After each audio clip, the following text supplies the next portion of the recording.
Yeah, g'day, bush camping tools here today, and we're out with LionSteel's M7.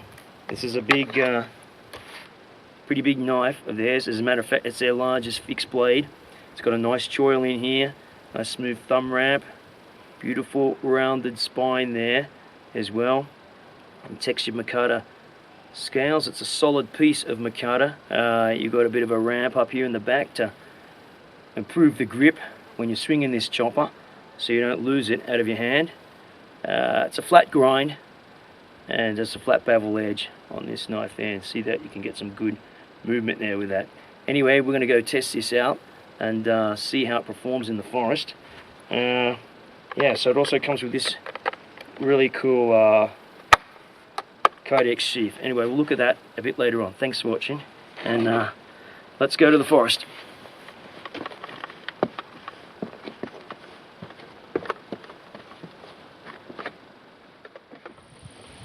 First thing I wanted to see was how well does the M7 chop wood. And one of the things I'm looking for in a big knife like this is the ergonomics of the grip. And what I mean by that, is when I'm swinging the knife, I don't want to feel as if that knife is going to come part company with my hand. I don't want to have to tie it on with cord from lanyard holes, modify the grip.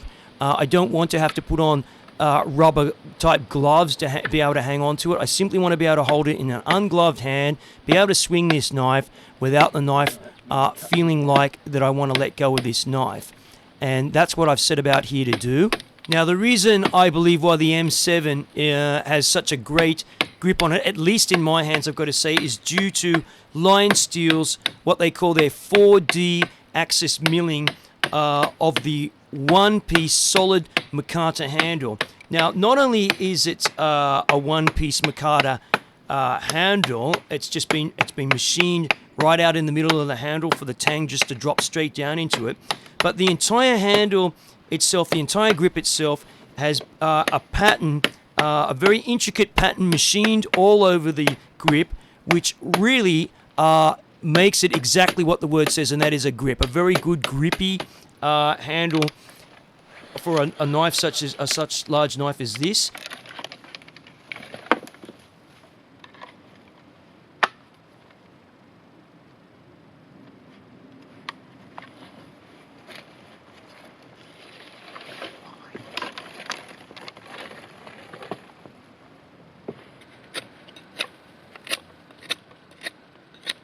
How well does the M7 carve for smaller, lighter weight tasks? Well, the answer to that is very well, in fact. With that rounded profile across the spine, it makes it very, very comfortable to place your thumbs on the spine and apply a lot of pressure. You can choke up quite nicely because the choil here in this knife. I'm not keen on choils, but for a big knife like this, it's really a necessity.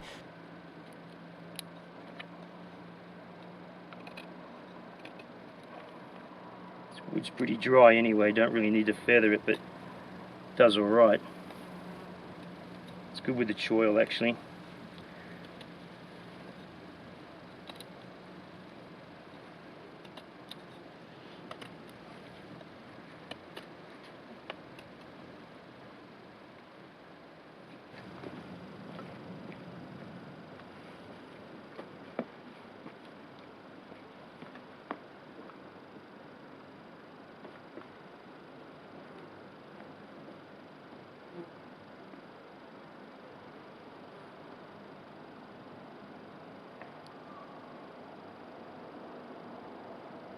Now, a big knife is going to be pretty useless if you can only chop wood with it and carve a few things.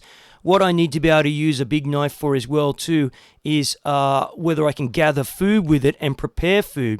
Now, once off the moraine in the forest here, it looks pretty a bit of a desert here really for food, but if you look around on the ground here at this time of year, you're going to find a lot of mushrooms, a lot of fungi around. Now, some of these are inedible and some are quite edible, such as these puffballs here. Still white inside like that. They're good to eat. Lots of them there.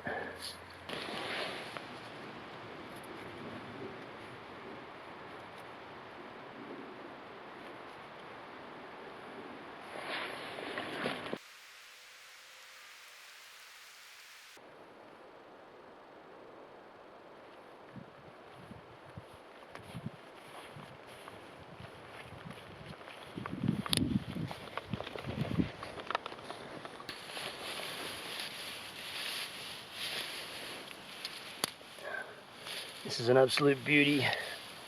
This is what's known locally as Sinella. It's a lepiota.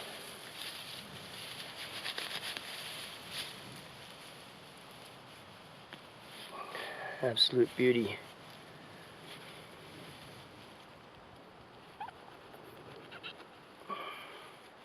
Look at that. That is a beauty. Fantastic. Fantastic.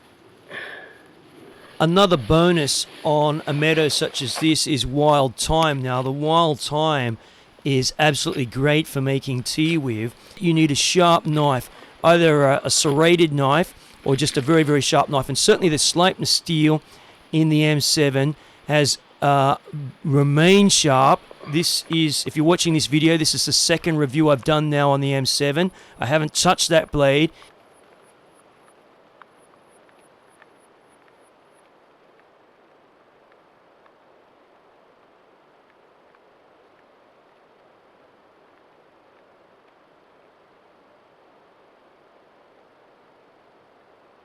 One thing that's important for me too is the tip of a knife. How strong is that tip going to be? So the M7 is marketed as a field knife, a general purpose field knife. And in a general purpose field knife, I'm also looking for a very strong tipped knife. This here is some old seasoned beech. Again, I'm in the beech forest now.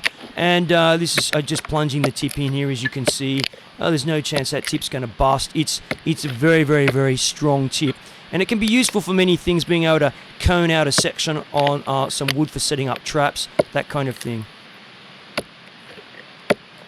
Now, on the way up here today, it had been raining for some time, and I picked up a bit of wet birch bark. It was very, very wet. Just shoved it in the pocket, and it's now taking it out. It's been sitting in my pocket now for about a good 5 hours or so. It's still a little damp, and I want to show you a nice little technique now to start a fire with some birch bark.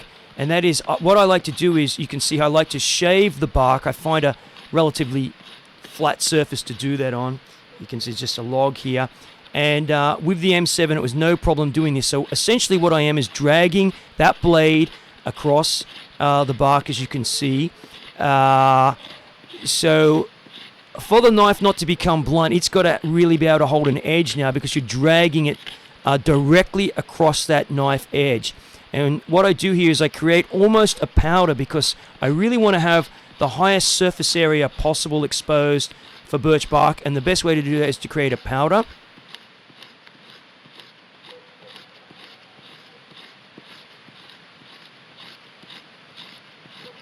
Bloody wild dogs.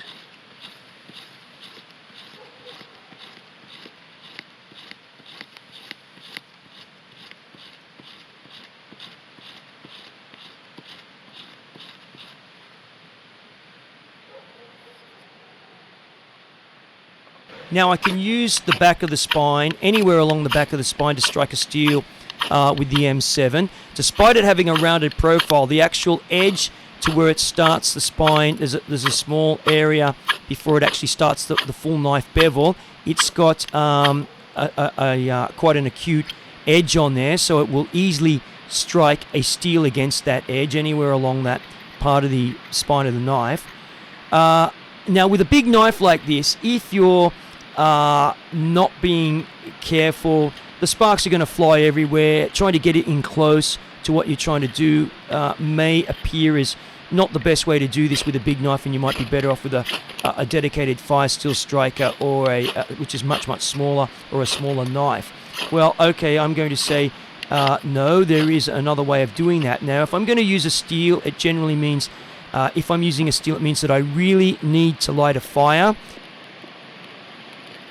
Earlier on, you saw me cutting up some mushrooms in the woods up on the meadow, and here's just to show you, cutting up some different size mushrooms.